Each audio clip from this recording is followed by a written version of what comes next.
you! It's not what you think! I stood in the doorway of my bedroom, my hand trembling against the door frame, staring at a sight that would shatter my entire world. My husband Kenneth and his daughter Sienna were asleep in our bed, their limbs tangled together in a way that no father and daughter ever should be. The afternoon light caught my wedding ring, and for a split second I watched it sparkle, that symbol of love and commitment and forever, while my marriage lay dying right in front of me. I thought coming home early would be a surprise. I was right about that. Let me take you back to that morning because you need to understand who I was before everything fell apart. My name is Judith.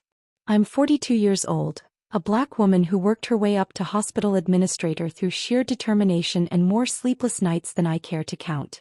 For 6 years I'd been married to Kenneth, a 48-year-old man who swept me off my feet at a hospital fundraiser with his charm and his stories about being a devoted single father. His daughter Sienna, 19 now, came with the package. Her mother had died when she was 12, and Kenneth always said she was his whole world. I should have paid more attention to exactly what he meant by that. My relationship with Sienna had always been complicated. I tried, God knows I tried. But there's a difference between trying and being wanted, and Sienna made it clear from day one that I was an intruder in her life. Still, every morning I got up and tried again. That morning was no different. I woke up at 5:30, made breakfast for 3, set the table with care. Kenneth sat at the kitchen table scrolling through his phone, barely acknowledging the plate I put in front of him. Sienna came down 20 minutes later, took one look at the eggs I'd scrambled and said they were too runny. She rolled her eyes when I offered to make more. I forced a smile and told her it was fine, I'd eat them myself. These were the small cuts that bled me dry day after day. Kenneth's distraction when I spoke. Sienna's constant dismissal of everything I did. The inside jokes they shared that stopped the moment I entered a room. The way he'd side with her in every disagreement, making me feel like the outsider in my own marriage. But I told myself this was normal. Blended families were hard. Teenage girls, well, 19-year-old girls, were difficult. I just needed to be patient. Keep trying. Keep being the bigger person. At 8:15 my phone rang. It was Sandra from the hospital. The medical conference I was supposed to attend downtown had been cancelled. Some issue with the venue's permits. She apologized profusely, but honestly, I was thrilled. A whole unexpected day off. I could go home, maybe surprise Kenneth with lunch. Maybe Sienna and I could finally have that conversation I'd been hoping for, the one where we actually connected. I told Kenneth about the cancellation. He looked up from his phone just long enough to say, "Okay," before his eyes dropped back down to the screen. Sienna was already heading out the door to her community college classes, earbuds in, not even saying goodbye. I spent the morning running errands, enjoying the rare freedom of a weekday afternoon. Around 1:30 I decided to head home. I stopped at Kenneth's favorite Thai place and picked up pad cew and spring rolls, his comfort food. I imagined his face when I walked through the door with lunch, how maybe we could eat together and actually talk, something we hadn't done in months. I was practically giddy as I drove through our neighborhood, the takeout bag filling my car with the smell of basil and garlic. I pulled into our driveway at 2 o'clock, and that's when I noticed Sienna's car. Her beat-up Honda Civic was parked right there, plain as day. My stomach did a little flip. She should have been at class. Her chemistry lab ran until 3:30 on Tuesdays. I told myself not to jump to conclusions. Maybe she felt sick. Maybe class was cancelled. Maybe. I grabbed the takeout and my purse and walked to the front door. The house was quiet when I stepped inside. Too quiet. Usually, if someone was home, I could hear the TV or music or something. But this was the kind of silence that made your ears ring. I set the takeout on the hallway table and called out, "Hello? Kenneth? Sienna?" Nothing. No response. I walked into the living room. Sienna's backpack was thrown on the couch, her textbooks spilling out. In the kitchen I found dishes in the sink, plates with crumbs, 2 coffee mugs. But it was what I saw on the counter that made my blood run cold. Our wedding champagne. The expensive bottle of Dom Perignon that we'd saved from our reception 6 years ago. The one Kenneth said we'd open on our 10th anniversary. The foil was torn off, the cork sitting beside it. And next to the bottle, 2 champagne flutes, both with lipstick stains on the rim. One was definitely Sienna's shade, that dark berry color she always wore. My breathing got heavier. My hands started to shake. I picked up one of the glasses and stared at it, trying to make sense of what I was seeing. Why would Kenneth open our anniversary champagne in the middle of a Tuesday afternoon? Why were there 2 glasses? Why was Sienna home? The questions came faster than I could process them, and underneath each question was a feeling I didn't want to name. A suspicion I didn't want to acknowledge. If you're watching this and you've ever had that moment where reality starts to crack, where something feels wrong but you can't quite put your finger on it, hit that subscribe button. Because what I'm about to tell you changed everything I thought I knew about my life. I set the glass down and walked toward the stairs. Each step felt heavier than the last. The house was so quiet I could hear my own heartbeat pounding in my ears. When I reached the top of the stairs, I saw that our bedroom door was slightly open, just a crack. Warm afternoon light spilled through the gap. I could hear breathing, slow, steady, the sound of people deep asleep. I stood there for what felt like an eternity, my hand hovering near the door. Part of me wanted to turn around, go back downstairs, pretend I'd never come home early. But I'd spent 6 years pretending not to notice things, and I was done. I pushed the door open slowly. It creaked on its hinges, but the people inside didn't stir. And there they were. Kenneth and Sienna, tangled together in my bed, our matrimonial bed, the one Kenneth and I had picked out together at that furniture store where we'd laughed about thread counts and firmness levels. They were asleep, their bodies intertwined in a way that made my stomach lurch. His arm was draped over her waist. Her head was on his chest. Their clothes were scattered on the floor beside the bed. And I just stood there, frozen, my entire world collapsing around me while my wedding ring caught the afternoon light and sparkled like nothing was wrong at all. Here's my question for you, and I really want to know what you think. What would you do in that moment? Would you scream? Would you confront them right then and there? Or would you do what I did? Drop your answer in the comments, because what I chose to do next surprised everyone, including myself. I didn't scream. I didn't cry. I didn't make a single sound. You know what's strange? In the movies, this is where the woman loses it, throws things, wails, confronts the cheaters in a blaze of fury. But standing there in that doorway, watching my husband and his daughter sleep peacefully in the bed where I'd laid my head for 6 years, I felt something entirely different. I felt cold. Calculating. I backed away from the door slowly, carefully, like I was retreating from a crime scene I wasn't supposed to witness. My legs moved on autopilot, carrying me down the hallway to the guest bathroom. I went inside, locked the door, and only then did I allow myself to look up. The mirror showed me a woman I barely recognized. My face was completely calm. No tears, no rage, nothing. Just this eerie stillness. And that's when everything started flooding back. I remembered the night I met Kenneth at that hospital fundraiser 7 years ago. He'd walked up to me at the bar, all confidence and charm in his tailored suit, and told me I had the most captivating smile he'd ever seen. We talked for 3 hours straight. He told me about his wife who died in a car accident, how he'd been raising his daughter alone for years, how hard it was but how much he loved being a father. My daughter means everything to me, he'd said, and his eyes had actually gotten misty. She's my whole world. I'd thought it was beautiful. A man who loved his child that much. I'd thought it made him safe. Trustworthy. A good man. I thought about our second date when he brought Sienna along to meet me. She was 13 then, all braces and attitude. I'd tried so hard to connect with her, asking about her school, her interests, her favorite books. She'd stared at me with this cold, flat expression and said, "You're not my mother. You'll never be my mother." Kenneth had laughed it off, said she was just protective, that she'd warm up to me eventually. I'd believed him because I wanted to believe him. Standing in that bathroom, staring at my own reflection, I remembered every single red flag I'd ignored. Every single time Kenneth took Sienna's side over mine, even when she was clearly in the wrong. The time she accidentally broke my grandmother's vase and Kenneth said I was overreacting when I got upset. The time she called me a string of names I won't repeat and Kenneth said she was just being a teenager. The inside jokes they shared that would stop the moment I walked into a room. The way they'd whisper to each other and then go silent when I asked what they were talking about. And then there were the moments that made my skin crawl, the ones I'd force myself to explain away. Movie nights where Sienna would curl up on Kenneth's lap, even when she was 17, 18 years old. Too old for that kind of contact. I'd mentioned it once, suggested maybe she was getting a bit old to sit on his lap, and Kenneth had looked at me like I was insane. "She's my daughter," he'd said. "Are you really sexualizing an innocent moment between a father and child?" He'd made me feel dirty for even bringing it up. So I'd shut my mouth and let it go. I remembered my mother visiting last Christmas. We'd all been in the kitchen and my mother had pulled me aside later that evening. "Judith," she'd said, her voice low and urgent, "that girl looks at him like no daughter should look at her father." I'd laughed it off, told her she was being dramatic, reading too much into things.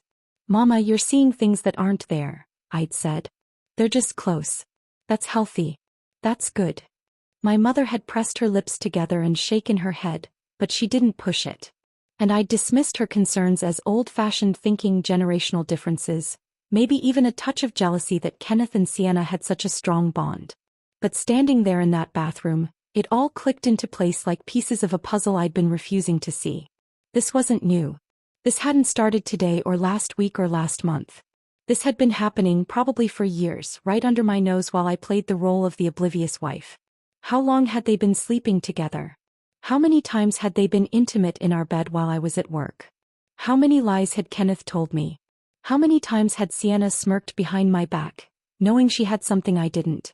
The worst part, the part that made my chest tighten with shame, was that some part of me had known. Deep down in that place where instinct lives, I'd known something was wrong. But I'd chosen comfort over truth. I'd chosen the stability of my marriage over the discomfort of asking hard questions. I'd chosen to be willfully blind because the alternative was too horrible to consider. I stared at myself in that mirror for what felt like hours but was probably only minutes. And I made a decision. I wasn't going to give them the satisfaction of seeing me fall apart. I wasn't going to scream and cry and beg for explanations while they fed me more lies. No. I was going to be smart. Patient. I was going to take my time and make sure that when I struck back it would count. I left the bathroom and walked downstairs like I was moving through a dream. Everything felt surreal. The pictures on the walls of our supposedly happy family, the living room where we'd hosted dinner parties, the kitchen where I'd made thousands of meals they barely appreciated. I grabbed my purse and the takeout I'd brought home, walked out the front door, got in my car and drove. I didn't know where I was going at first.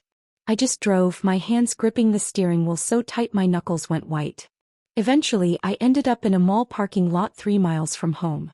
I parked in a far corner away from other cars and just sat there. My mind was racing, thoughts coming so fast I could barely process them. I needed to think. I needed a plan. I needed to not lose my mind. After about an hour of sitting in that parking lot watching people walk in and out of Target like the world was still normal, I pulled out my phone and called my best friend Lorraine. She answered on the second ring. "Hey girl, what's up? Aren't you supposed to be at that conference?" "Lorraine," I said, and my voice sounded steadier than I felt. "I need you to trust me on something. Can you do that?" There was a pause. Lorraine and I had been friends since college, and she knew me well enough to hear what I wasn't saying. "Judith, what's wrong?" "I can't tell you yet. But I need you to trust me. If I ask you for help in the next few days or weeks, I need you to not ask questions. Can you do that?" "You're scaring me." "I know. I'm sorry. But please. Just trust me." Another pause, longer this time. Then, "Okay. I trust you. Whatever you need." I thanked her, hung up and checked the time. 4:30. I needed to go home at my normal time, 6 o'clock, like nothing had happened. I needed to walk through that door and act like I'd spent the day at a conference. I needed to be the same Judith they expected to see. So I sat in that parking lot for another hour and a half, rehearsing in my head exactly what I would say, how I would act, what expression I would wear on my face. If you're still watching this, if you're invested in seeing how this plays out, do me a favor and hit that subscribe button. Because what happens next is going to show you exactly what a woman is capable of when she decides to fight back smart instead of fighting back loud. At exactly 6 o'clock, I pulled into our driveway. I grabbed my purse, took a deep breath, and walked through the front door like I'd done 1,000 times before. Kenneth and Sienna were in the living room. He was sitting on the couch with a beer watching the news. She was curled up in the armchair, scrolling through her phone. They both looked so normal. So casual. Like they hadn't just committed the ultimate betrayal a few hours earlier. Kenneth looked up when I walked in and smiled. Actually smiled. "Hey babe, how was the conference?" I set my purse down on the hall table and walked into the living room. "It was enlightening," I said, and I meant every word. "Really eye-opening." Sienna didn't even look up from her phone. Just kept scrolling, barely acknowledging my existence like always. I watched her for a moment, her dark berry lipstick perfect, her hair freshly styled, her whole demeanor radiating this smug satisfaction. She knew I didn't suspect a thing. They both did. "I'm going to start dinner," I announced and walked into the kitchen. I pulled out chicken breasts, vegetables, rice. My hands were steady as I chopped and seasoned and cooked. Kenneth came in after a few minutes, leaned against the counter and watched me work. "You sure you're okay?" he asked. "You seem quiet." I looked at him, really looked at him. This man I'd loved, trusted, built a life with. His salt and pepper hair that I used to run my fingers through. His blue eyes that had looked at me with such warmth on our wedding day. And now all I could see was the lie. The betrayal. The years of deception. "Just tired," I said, turning back to the stove. "Long day." Dinner was ready by 7. I called them both to the table, served the food and sat down. We ate like we always did. Kenneth scrolling through work emails on his phone, Sienna texting someone, me sitting there in silence.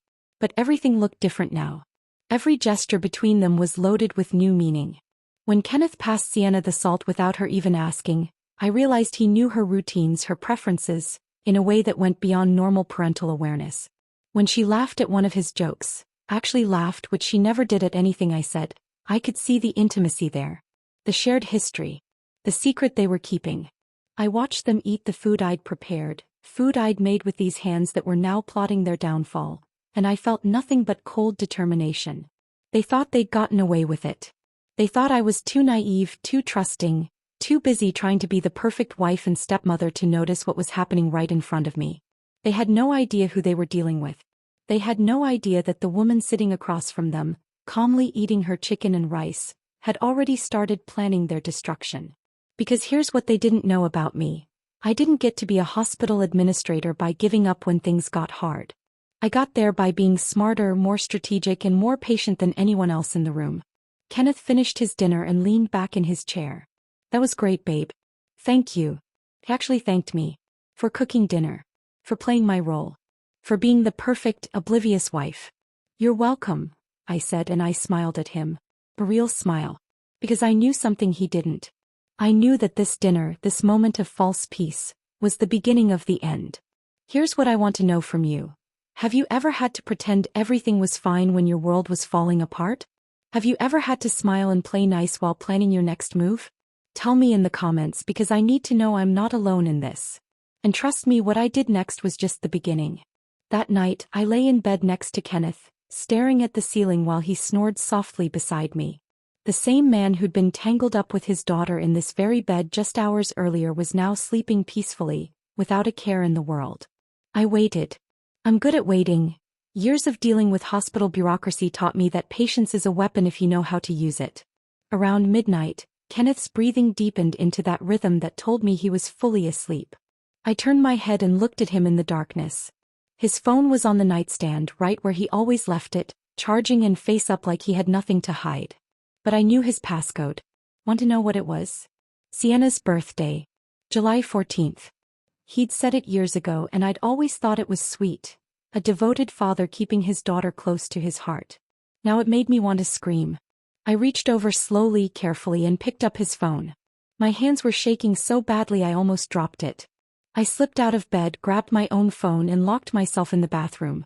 I sat on the edge of the tub and opened his messages. My heart was pounding so loud I was sure it would wake him. The first thing I noticed? His text thread with Sienna was empty. Completely wiped. Not a single message. That told me everything I needed to know. They were being careful, deleting their conversations. But Kenneth wasn't as smart as he thought he was. I scrolled through his other messages, looking for anything, any clue that would confirm what I already knew. And then I found it. A text conversation with someone named Derek from about 3 weeks ago. I didn't know Derek, but apparently he was someone Kenneth confided in. I started reading and with each message my stomach turned. Kenneth had written, "I know it's complicated, man, but you don't understand what we have. It's not what people think. What we feel for each other is real." Derek's response made my hands shake even harder. "She's your daughter, Ken. This is sick. I don't care how you try to justify it. Kenneth, stepdaughter. And she's 19. It's not illegal. She's an adult who can make her own choices. Derek, legal doesn't make it right. What about Judith? What about your marriage? Kenneth, Judith doesn't understand me the way Sienna does. She never has. I had to put the phone down for a moment.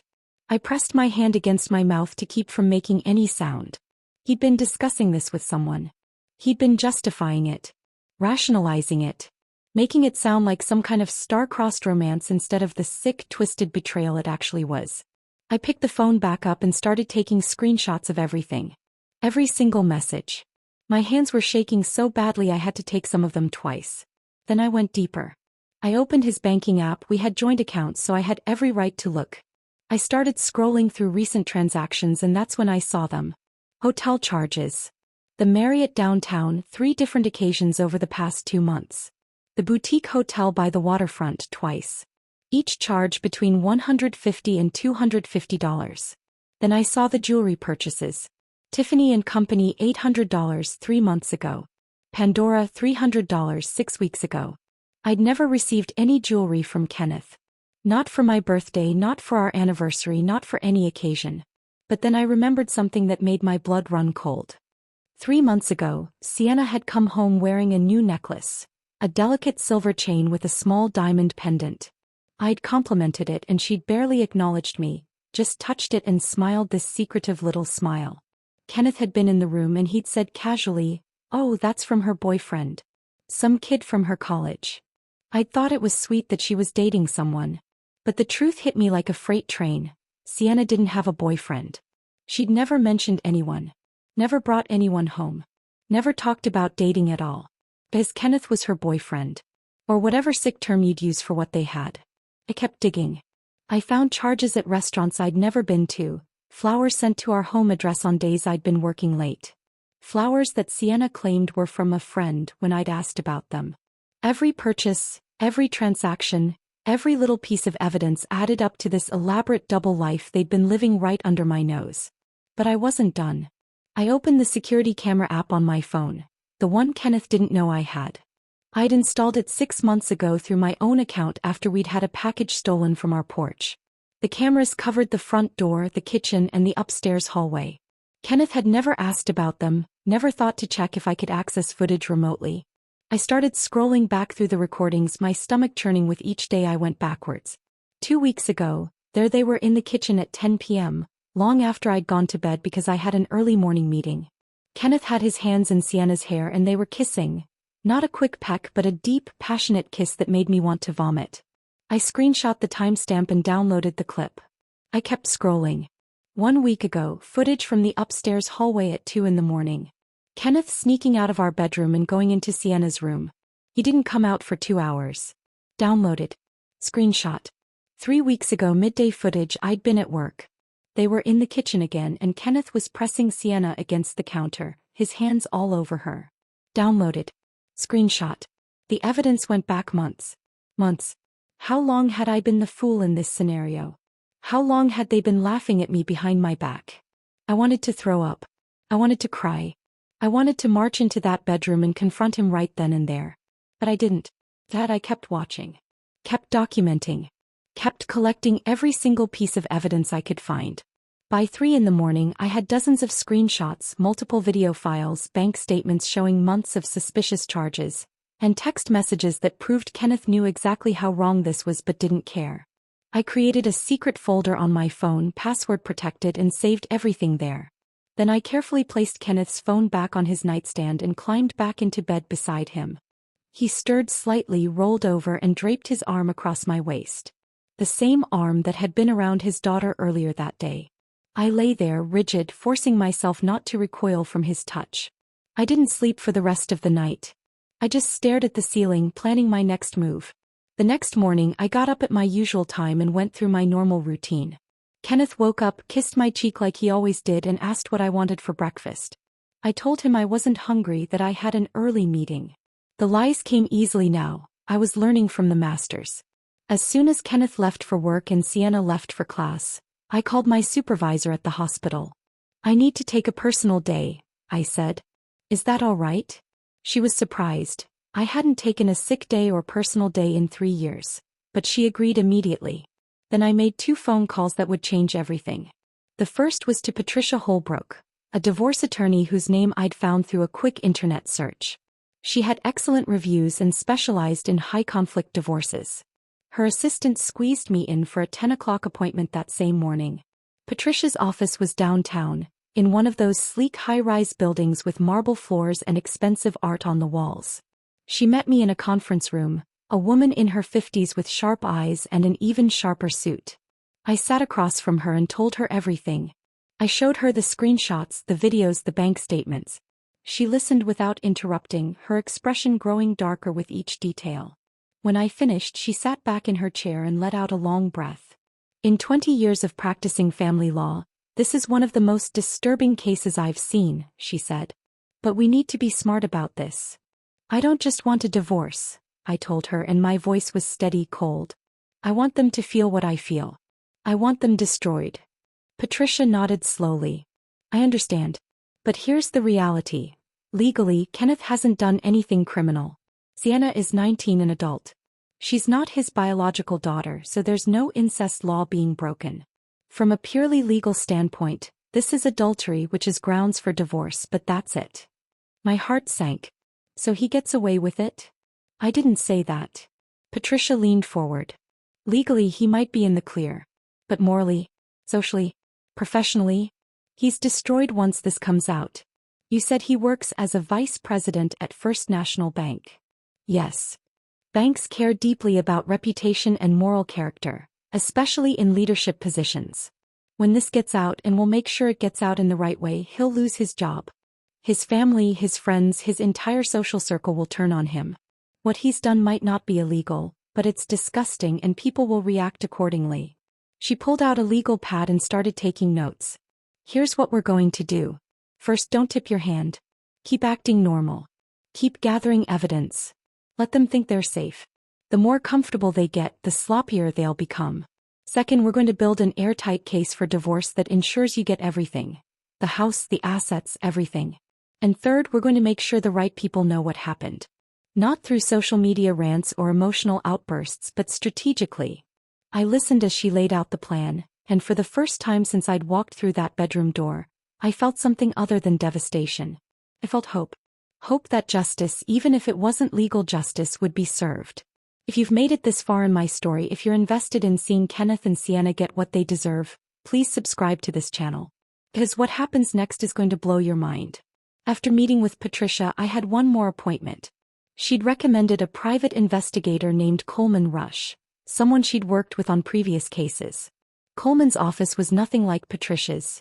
It was a small, cluttered space above a diner, with file boxes stacked everywhere and a desk covered in coffee rings. But Patricia had assured me he was the best. Coleman was in his 60s, a former police detective with gray hair and tired eyes that had seen everything. I showed him the same evidence I'd shown Patricia. He studied the videos, the screenshots, the bank statements, and then looked up at me. How long has this been going on? He asked. I don't know, I admitted. That's what I need you to find out. Coleman nodded. I'll need a few days. Maybe a week. But I'll find out everything you need to know. Whatever it costs, I said. I don't care. I need to know the truth. All of it. He got to work immediately. 5 days later, Coleman called me and asked me to come back to his office. When I arrived, he had a thick folder waiting for me on his desk. Sit down, he said, and his voice was gentle in a way that made me nervous. Some of this is going to be hard to hear. He opened the folder and started laying out what he'd found. Kenneth's first wife, Sienna's biological mother, had died in a car accident when Sienna was 12 years old. I knew this already. What I didn't know was what came after. Coleman had managed to obtain, through what he called questionable but not illegal means, records from a therapist Kenneth had seen about 2 years after his wife's death. The notes were clinical, detached, but the words jumped off the page. Patient shows concerning attachment patterns with teenage daughter. Boundary issues present. Recommend intensive family therapy to address inappropriate emotional dependence. Kenneth had never gone to family therapy. He'd gone to 2 more sessions with the therapist and then stopped going entirely. This started years ago, Coleman said quietly. Maybe not physically right away, but the grooming, the inappropriate emotional relationship, it's been going on since she was a child. I felt like I was going to be sick. This wasn't just an affair. This wasn't just betrayal. This was something so much darker, so much more calculated. Kenneth had been grooming his own daughter, shaping her, manipulating her for years. And then when she turned 18, maybe 19, he'd made it physical. There's more, Coleman said. He showed me phone records, proving that Kenneth and Sienna texted constantly throughout the day, hundreds of messages. He showed me credit card statements going back 2 years with hotel charges, gifts, romantic dinners. He'd found social media posts from Sienna's friends asking about her mystery boyfriend, posts where Sienna had replied with cryptic comments about people not understanding true love. By the time Coleman finished showing me everything, I had a complete picture. And it was worse than I'd ever imagined. Here's my question for you, and I really want your honest answer. If you discovered that someone you loved had been living a lie for years, if you found out that everything you thought you knew was false, how would you handle it? Would you confront them immediately? Would you plan your revenge carefully like I did? Tell me in the comments, because I need to know, am I doing the right thing? I left Coleman's office with that folder tucked under my arm, and I drove home in a daze. But underneath the shock and the horror and the disgust was something else. Something cold and sharp and focused. Kenneth and Sienna thought they were so clever. They thought they'd gotten away with it. They had no idea that I now had everything I needed to destroy them both. And that's exactly what I planned to do. 2 weeks passed, and during those 2 weeks I became the perfect wife. The kind of wife Kenneth had always wanted but never deserved. I smiled more. I laughed at his jokes. I initiated conversations. I even started being warmer to Sienna, which surprised everyone, including myself, honestly, because every time I looked at her I wanted to scream. But I didn't scream. Instead, I asked her if she wanted to go shopping. Just the two of us, a girl's day. She looked at me like I'd grown a second head. Shopping? With you? She'd said, her eyebrows raised. Why not? I'd replied, keeping my voice light and friendly. I thought it might be nice. We've never really spent much time together, just us. Maybe that's been the problem. She'd glanced at Kenneth, some silent communication passing between them that made my skin crawl. But then she'd shrugged and said, sure, I guess. So we went shopping. I took her to the nice mall, the one with all the expensive stores. I bought her a new purse from Coach, a pair of shoes from Nordstrom, some makeup from Sephora. With each purchase, I watched her walls come down a little more. She started talking to me, actually talking, not just giving me one-word answers. She told me about her classes, complained about a professor, showed me funny videos on her phone. And the whole time I smiled and nodded and acted like I wasn't imagining exactly how her face would look when I destroyed her entire world. When we got home, Kenneth was waiting. He pulled me aside in the kitchen while Sienna went upstairs to put away her new things. I can't believe the change in you, he said, smiling at me with those blue eyes that used to make my heart skip. I told you she'd come around to you if you just gave her a chance. Everything's working out. I touched his face gently like a loving wife would. You were right, I said. I should have tried harder from the beginning. He kissed me and I let him, even though it took every ounce of willpower not to pull away in disgust. When he finally stepped back, he looked happier than I'd seen him in months. I love you, he said. I know, I replied. Not, I love you too. Just, I know. But he was too relieved to notice the difference. Later that evening, Sienna actually sought me out in the kitchen while I was preparing dinner. She leaned against the counter, playing with the necklace Kenneth had bought her, the $800 one I wasn't supposed to know about. Today was actually nice, she said almost reluctantly. Maybe you're not so bad after all. I looked at her, this 19-year-old girl who'd been sleeping with my husband, who'd been carrying on an affair right under my nose, who'd probably laughed about me behind my back. And I smiled at her. A genuine-looking smile that I'd practiced in the mirror. I'm glad you think so, I said. I really do want us to be closer. She smiled back, and in that moment I could see how comfortable she'd gotten. How safe she felt. They both thought they'd won. They thought I'd accepted them, accepted their sick relationship without even knowing it existed.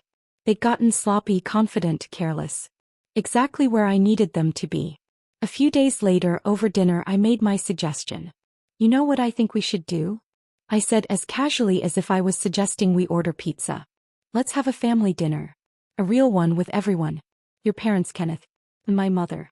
Your brother and sister. Let's all come together. Kenneth froze with his fork halfway to his mouth. A family dinner?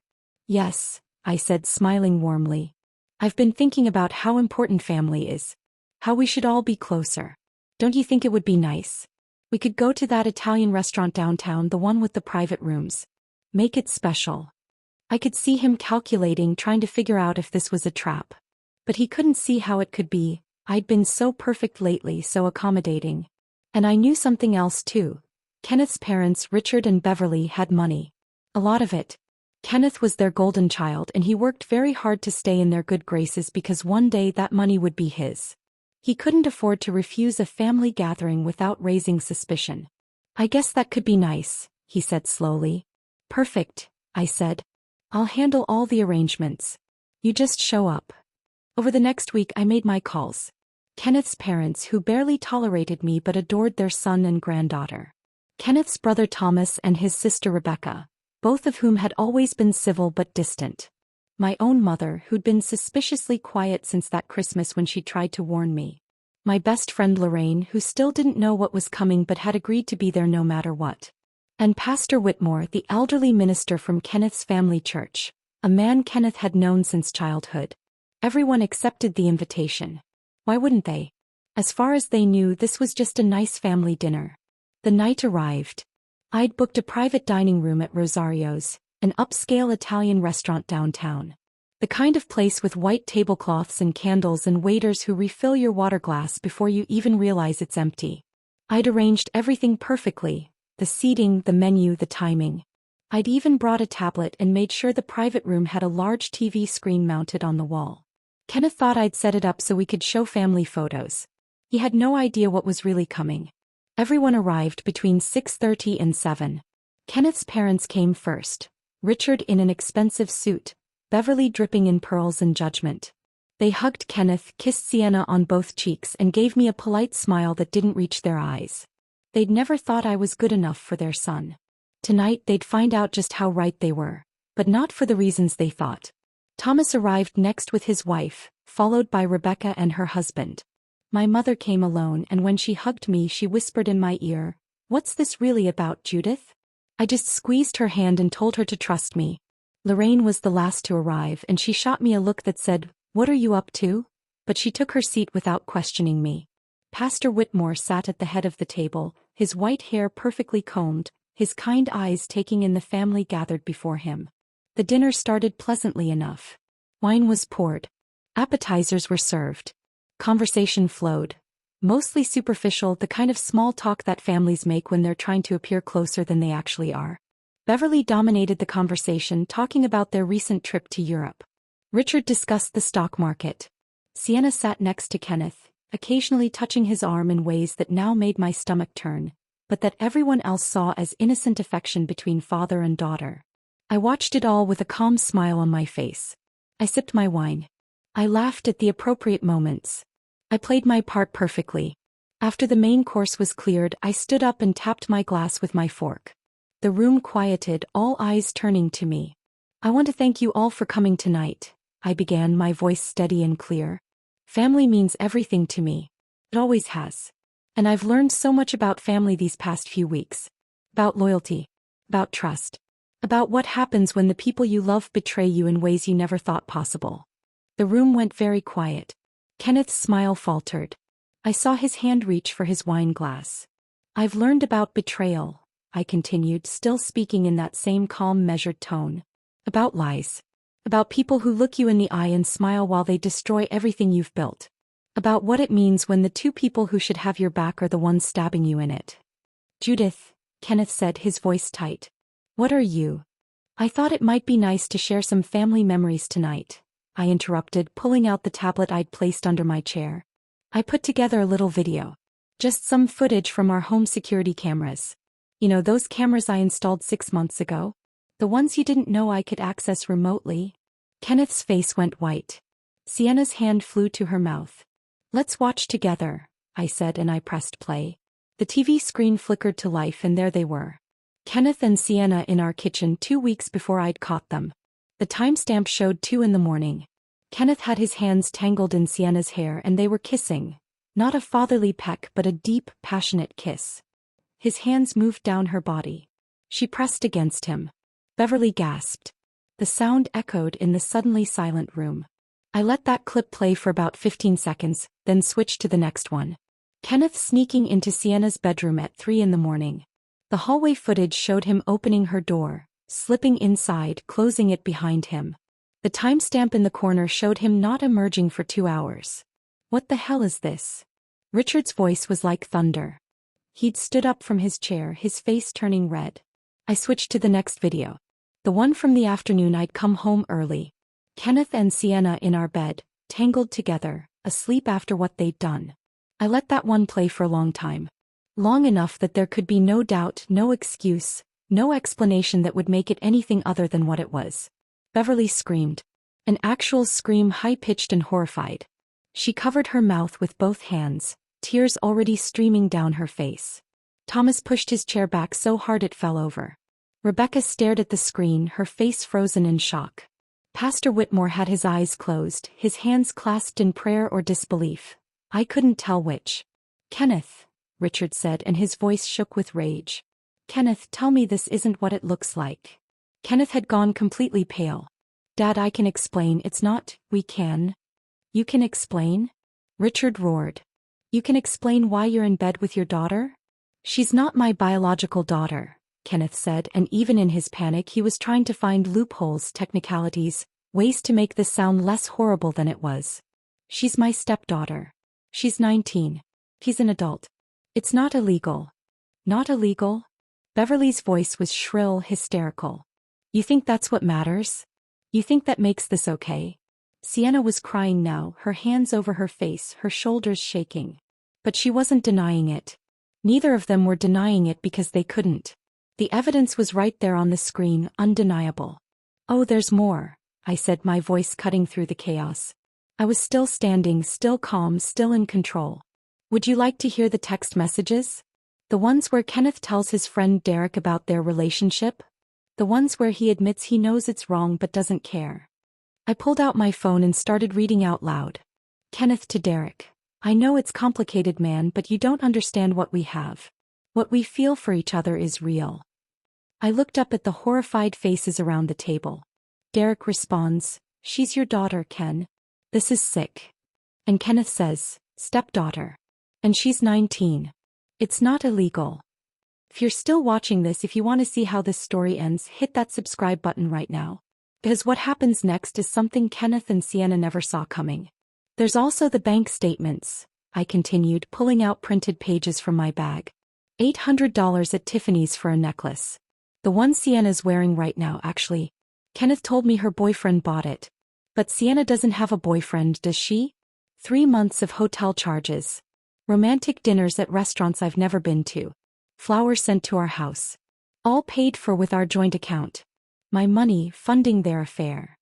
I walked around the table slowly, placing copies of the bank statements in front of Richard and Beverly. They stared at them like they were looking at evidence of murder. Richard's hands were shaking as he picked up the papers. When he looked at Kenneth, his face was twisted with disgust. You sick son of a bitch, he said, and his voice was cold, deadly. You're my son, and I'm ashamed to say that. You're a disgrace. A pervert. Dad, please, Kenneth started, but Richard cut him off. Don't say another word. I don't want to hear your voice. I don't want to look at you. Beverly was sobbing uncontrollably now, her perfect makeup running down her face. Rebecca had her hand over her mouth, tears streaming down her cheeks. Thomas just stared at his brother with something like horror and hatred mixed together. Pastor Whitmore finally opened his eyes. He looked at Kenneth with such profound disappointment that even I almost felt sorry for him. Almost. Kenneth, the pastor said quietly, I've known you since you were a boy. I baptized you. I married you and your first wife. I prayed with you when she died. I thought I knew what kind of man you were. He shook his head slowly. I was wrong. God forgive you because I cannot. My mother got up from her seat and came to stand beside me. She put her arm around my waist and whispered, Baby, I'm so sorry. I'm so sorry I didn't push harder when I tried to tell you. It's not your fault, Mama, I said quietly. Lorraine was staring at Kenneth and Sienna with pure fury on her face. You disgusting piece of trash, she said to Kenneth. And you, she turned to Sienna, you're just as bad. Maybe worse, because you knew Judith was trying so hard with you, and this is how you repaid her. Sienna was still crying, but now she looked up, her face blotchy and red. You don't understand, she sobbed. You don't understand what we have. We love each other. The room erupted. Beverly screamed again. Richard slammed his fist on the table so hard the wine glasses shook. Thomas started cursing. Rebecca actually stood up and lunged toward Sienna before her husband caught her arm. Love. Beverly shrieked. You think this is love? You're sick. You're both sick. I just stood there watching it all unfold. Watching Kenneth's perfect image crumble. Watching Sienna realize that her fantasy of true love was actually just a sick, twisted relationship that everyone found revolting. Watching Kenneth's family turn on him, disown him, reject him. This was what I'd wanted. Not just a divorce. Not just walking away. I wanted them to face the consequences of what they'd done.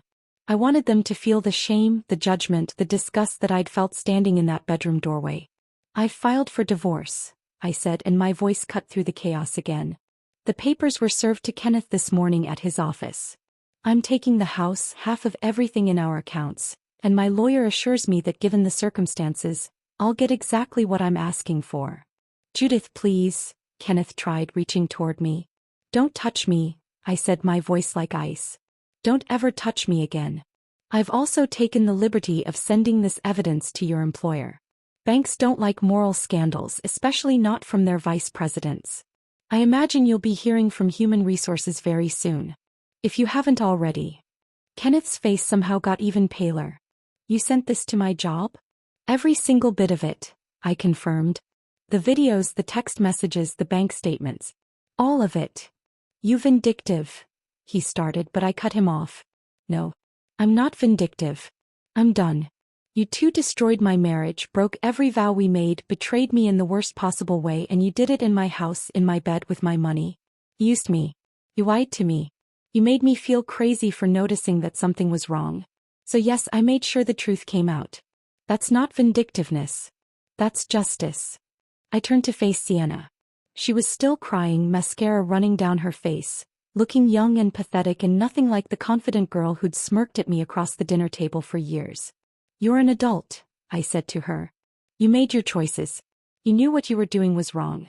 You knew you were helping him destroy his marriage. And you didn't care. So now you get to live with those choices. Both of you do. I picked up my purse and my mother took my arm.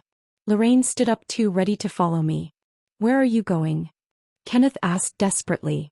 I looked at him one last time. This man I'd loved, trusted, built a life with. Away from you, I said simply. Away from this. Away from everything you contaminated. And then I walked out of that private dining room with my head held high, leaving behind a family in ruins, a man disgraced, and a girl who'd finally realized that what she thought was love was actually just destruction. Here's my question for you. Do you think I went too far? Do you think exposing them publicly like that was wrong? Or do you think they deserved every bit of what they got? I need to know what you think, so leave your answer in the comments below. Because this isn't quite over yet. I walked out of that restaurant and didn't look back. Not once. Behind me, I could hear the chaos continuing. Beverly's sobbing, Richard's shouting, the scraping of chairs and raised voices. But I kept walking, my heels clicking on the marble floor, my head held high, my mother on one side and Lorraine on the other. When we got outside, the cool night air hit my face, and that's when Lorraine grabbed me and pulled me into the tightest hug I'd ever felt. I had no idea, she whispered into my hair. I had no idea what you were carrying. God, Judith, I'm so sorry. Don't be sorry, I said, and I was surprised to find that my voice was steady. Just be here. Always, she promised. My mother cupped my face in her hands, her eyes searching mine. Baby, are you okay? And you know what? I was. For the first time in weeks, maybe months, maybe years, I actually was okay. I'm free, Mama, I said. I'm finally free. They thought I'd scream, cry, fall apart. They thought catching them would break me, that exposing them would destroy me along with them. They underestimated me. They thought I was weak because I was kind. They thought I was stupid because I was trusting. They thought I'd crumble because I'd been the accommodating wife, the woman who tried so hard to make everyone else comfortable that I made myself small. But here's what they didn't understand. There's a difference between being kind and being weak. There's a difference between being patient and being a fool. And there's a massive difference between falling apart and strategically dismantling someone's entire life piece by piece. I didn't fall apart. I got strategic. And that made all the difference. The divorce was finalized 3 months later. My lawyer, Patricia, was as good as her reputation promised. Kenneth tried to fight me on the house, on the assets, on everything. But when you have video evidence of your husband sleeping with his stepdaughter, when you have bank statements showing he spent marital funds on his affair, when you have text messages proving he knew exactly how wrong it was, well, judges tend to side with you pretty quickly. I got the house. I got half of everything in our accounts. I got my freedom. Kenneth got nothing but shame and consequences. 6 months after that dinner, I was sitting in my new apartment. A beautiful 2-bedroom place downtown with floor-to-ceiling windows and a view of the city skyline. I'd sold the house. I couldn't live there anymore, not after everything that had happened in those rooms, in that bed, in those hallways. I needed a fresh start, and this apartment represented exactly that. I'd redecorated entirely. Everything was new. New furniture, new dishes, new bedding, new art on the walls.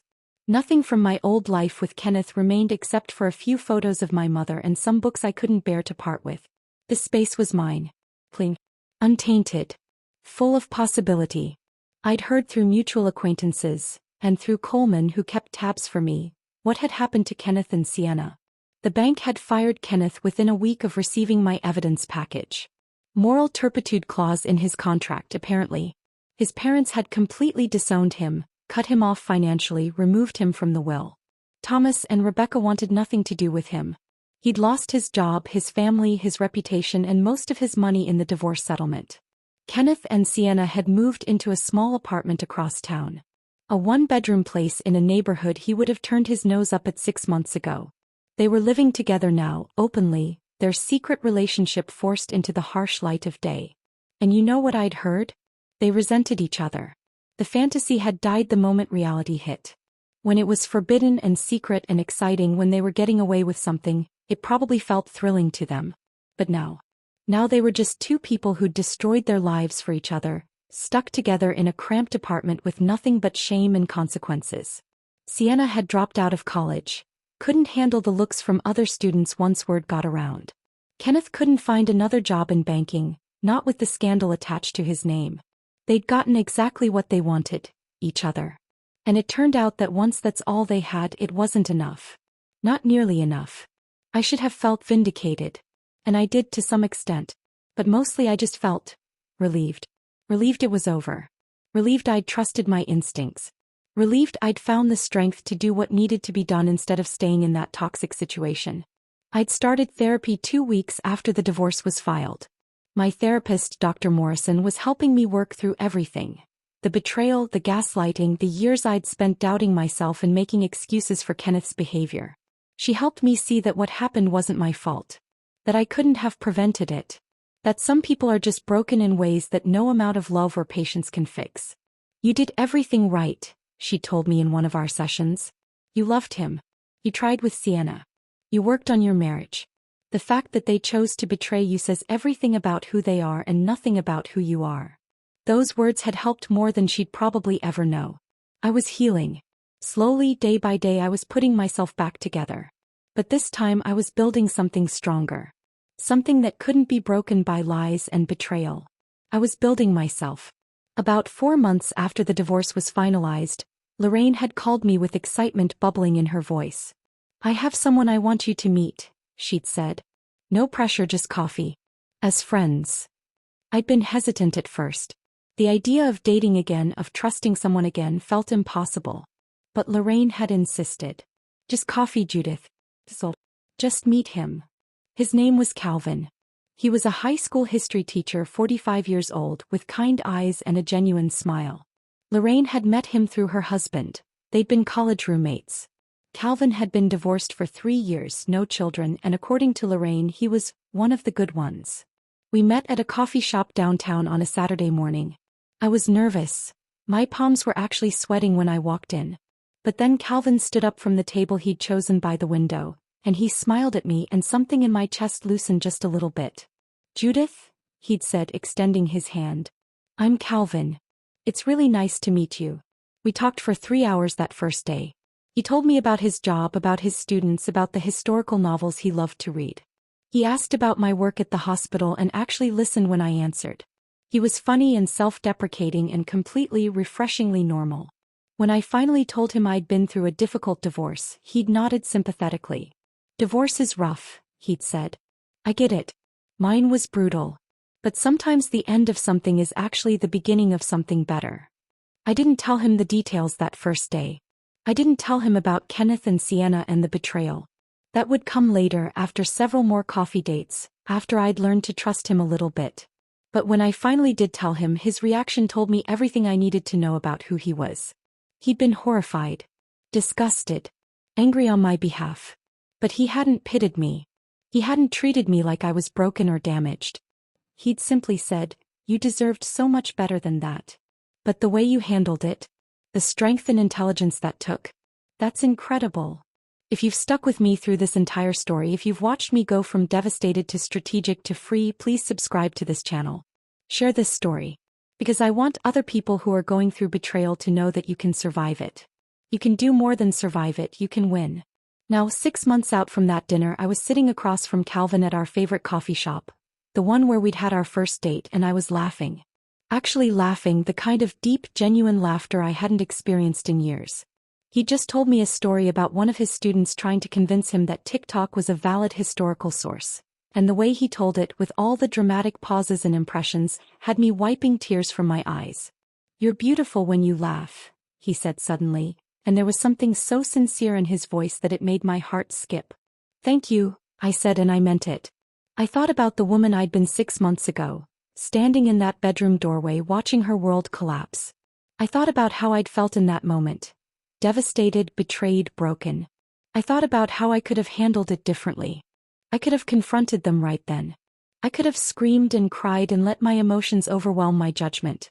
I could have packed my bags that night and disappeared, leaving them to wonder if I'd ever known. But I didn't do any of those things. Instead, I'd learned something that would stay with me for the rest of my life. Silence can be the loudest response. Patience can be the greatest weapon. And knowing your worth means walking away from people who don't see it. I learned that revenge doesn't have to be hot and immediate. Sometimes the most effective revenge is cold, calculated, and perfectly executed. I learned that you can be kind and still have a spine. You can be forgiving of small mistakes and still refuse to tolerate massive betrayals. You can love someone completely and still choose yourself when they force you to make that choice. I learned that marriage is supposed to be a partnership, not a performance. And that when you spend years performing, making excuses, ignoring red flags, trying to be perfect enough to deserve love, you lose yourself. I'd lost myself somewhere in those 6 years with Kenneth. But in the process of bringing him down, I'd found myself again. "What are you thinking about?" Calvin asked, reaching across the table to touch my hand gently. "Just how far I've come," I said honestly. 6 months ago I thought my life was over. Turns out it was just beginning. He smiled at that. "I'm glad I get to be part of this beginning." "Me too," I said, and I squeezed his hand. Some surprises destroy you. Walking through that bedroom door and seeing Kenneth and Sienna together should have destroyed me. It should have broken me beyond repair. They probably thought it would.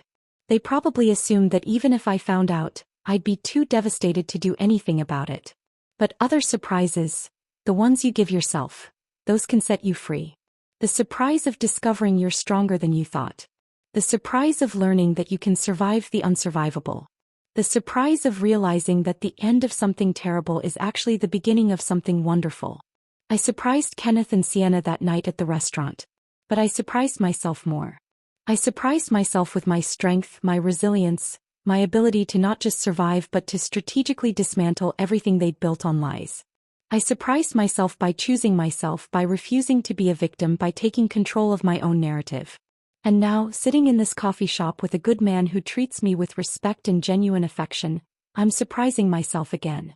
I'm surprised by my capacity to trust again, to open my heart again, to believe in love again after having it weaponized against me. My mother calls me every day.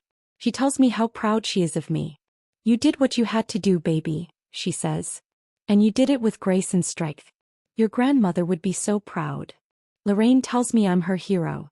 "You're literally the strongest person I know," she said last week over brunch. "You took the worst thing that could happen and turned it into power." Dr. Morrison tells me I'm healing beautifully. "You're doing the work," she says. "You're not running from the pain. You're processing it, learning from it, growing through it." And Calvin just treats me like I'm worth treating well. Like I'm someone who deserves respect and kindness and genuine affection. Imagine that. As for Kenneth and Sienna, I don't think about them much anymore. They chose each other and now they get to live with that choice. They destroyed their lives for a fantasy that couldn't survive reality. They lost everything: family, money, respect, opportunities, futures, for a relationship built on betrayal and dysfunction. I hope somewhere deep down that Sienna eventually gets help. That she realizes what happened to her was wrong. That the grooming Kenneth subjected her to for years wasn't love. That she can heal from whatever damage he did to her young psyche. But that's not my responsibility. He's an adult. She made choices. And choices have consequences. As for Kenneth, I hope he lies awake at night in that small apartment and realizes exactly what he threw away. I hope he understands that he didn't just lose a wife. He lost his entire life. His career, his family, his reputation, his future. All for what? For a sick fantasy that everyone finds revolting? But honestly, whether they've learned anything or not isn't my concern anymore. They're not my problem. They're not my responsibility. They're not part of my life anymore, and that's exactly how I want it. My life now is quiet, peaceful, full of possibility. I wake up in my beautiful apartment without the weight of lies pressing down on me. I go to work knowing I don't have to come home to betrayal. I make plans for my future without having to factor in someone who doesn't value me. I'm building something new, something honest, something healthy, something mine. So here's my final question for you, and this one matters more than all the others. What would you do if you got a second chance at life? If you could start over knowing what you know now, what would you build? Who would you become? Because that's what I'm doing every single day. I'm building the life I deserve, becoming the woman I was always meant to be. Thank you for listening to my story. Thank you for being here through every painful moment, every strategic move, every hard-won victory. Some of you might think I went too far. Some of you might think I should have handled it differently. But I did what I needed to do for me. For my healing. For my future. And you know what? I'd do it all again exactly the same way. Because I caught my daughter and my husband sleeping in our matrimonial bed, and my next decision, the one that surprised them, the one that changed everything, was to choose myself. Finally, completely, unapologetically, I chose myself. And that made all the difference.